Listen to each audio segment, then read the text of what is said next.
안녕하세요. 시니어 행복 연구소 채널의 임박사입니다. 지난 영상에서는 노년기 면역력 강화 방법에 대해 말씀드렸는데요. 오늘 활기차게 100세까지에서는 노년기 관절 건강 관리법에 대해 이야기해 보겠습니다. 노년기의 관절 건강은 무릎과 허리 통증을 예방하고 일상 활동성을 유지하는 데 매우 중요한 요소입니다. 최근 고령층의 관절염 진료가 꾸준히 증가하고 있는데 그 주요 원인으로는 운동 부족, 체중 증가, 그리고 연골 마모가 지목되고 있습니다. 관절은 한번 손상되면 완전히 회복되기가 쉽지 않기 때문에 사전 예방과 꾸준한 관리가 무엇보다 중요합니다.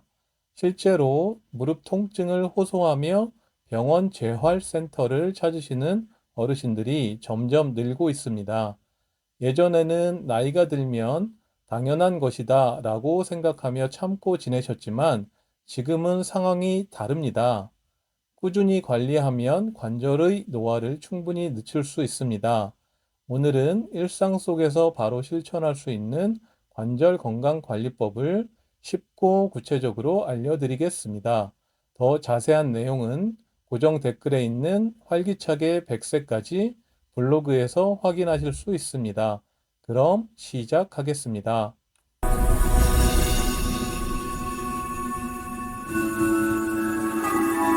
나이가 들면서 무릎 쓰시고 아프신 분들 정말 많으시죠? 제가 오늘 생명과학 박사로서 이 무릎 통증 뒤에 숨어있는 아주 놀라운 과학적 원리 아주 쉽게 한번 파헤쳐 드릴게요. 자, 그럼 바로 본론으로 들어가서 제가 질문 하나 드릴게요. 만약에 체중이 딱 1kg 늘면 우리 무릎은 얼마나 더 힘들어할까요? 아마 대부분 생각하시는 것과는 전혀 다른 답이 나올 겁니다. 진짜 깜짝 놀라실걸요? 정답은 바로 3kg에서 5kg입니다. 네, 맞아요. 잘못 들으신 게 아닙니다.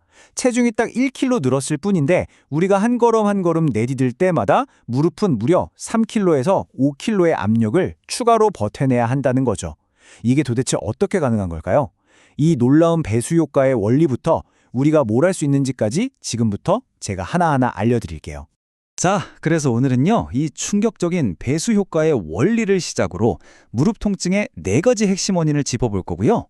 그 다음엔 어떤 운동이 좋고 나쁜지, 또 뭘 먹어야 하는지, 그리고 생활 속에서 통증을 줄일 수 있는 꿀팁까지, 마지막엔 이 모든 걸 정리해서 바로 실천할 수 있는 10가지 액션 플랜까지 쫙 정리해 드릴게요. 자, 첫 번째 섹션입니다. 충격적인 배율 효과. 아니, 왜 1kg이 무릎에서는 3kg이 되는 걸까요? 그냥 가만히 서서 무게를 지탱하는 거랑은 차원이 다른 이야기입니다. 핵심은 바로 움직임에 있어요.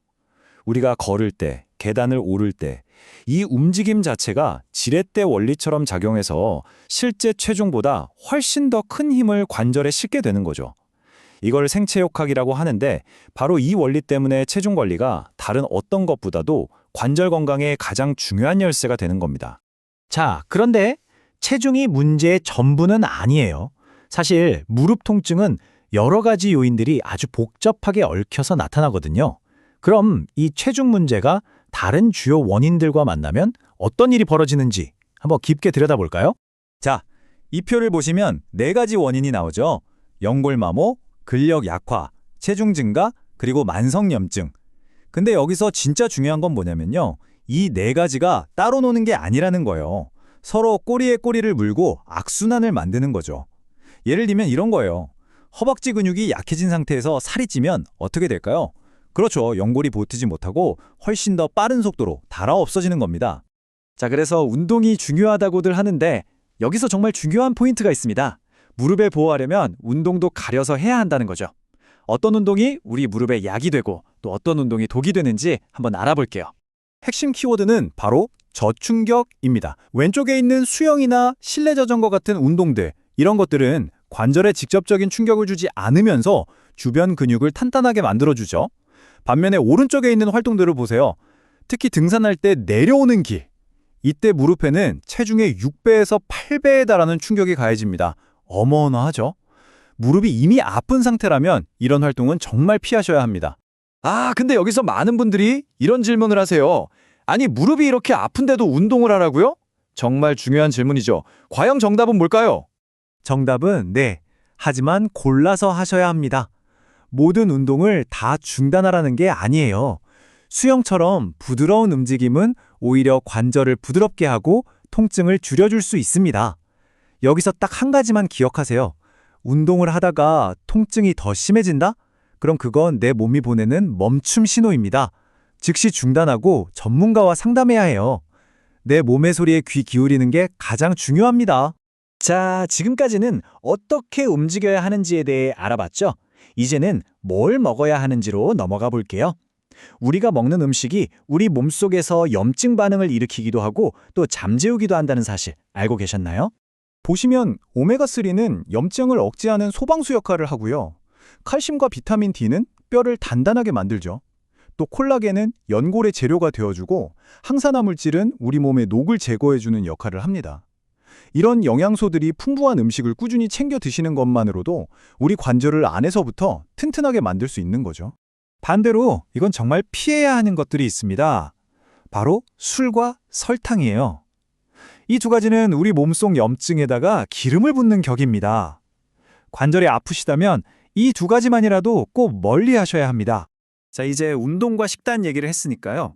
일상생활 속에서 아주 작은 변화만으로도 큰 차이를 만들 수 있는 습관 몇 가지를 알려드릴게요. 첫째, 바닥보다는 무조건 의자에 앉는 습관.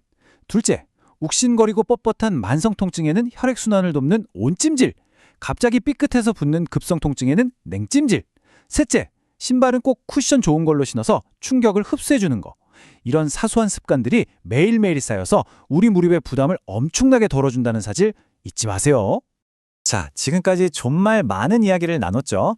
아마 머릿속이 좀 복잡하실 수도 있어요. 그래서 제가 이 모든 내용을 딱 10가지 실천 계획으로 깔끔하게 정리해드리겠습니다. 이것만 기억하셔도 돼요. 건강한 체중 유지하기, 매일 10분 스트레칭, 저충격 운동, 허벅지 근육 강화, 그리고 항염증 식단과 충분한 물 마시기, 의자 생활, 쿠션 좋은 신발, 온찜질 활용, 그리고 아프면 참지 말고 병원 가기. 자, 이 10가지입니다. 이걸 한꺼번에 다 하려고 하면 부담스럽잖아요. 그러지 마시고 이번 주에는 딱 한두 개, 제일 쉬워 보이는 것부터 한번 시작해보세요. 오늘 제가 드린 이야기의 핵심은 바로 이겁니다. 작은 습관 하나가 정말 큰 차이를 만든다. 여러분의 관절 건강은요, 어떤 대단한 비법이나 한 방에 해결되는 게 절대 아니에요. 오늘부터 실천하는 그 작은 습관 하나하나가 모여서 여러분의 무릎 건강을 결정합니다. 내 무릎을 지킬 힘, 그건 다른 누구도 아닌 바로 여러분 자신에게 있다는 점 꼭 기억해 주세요.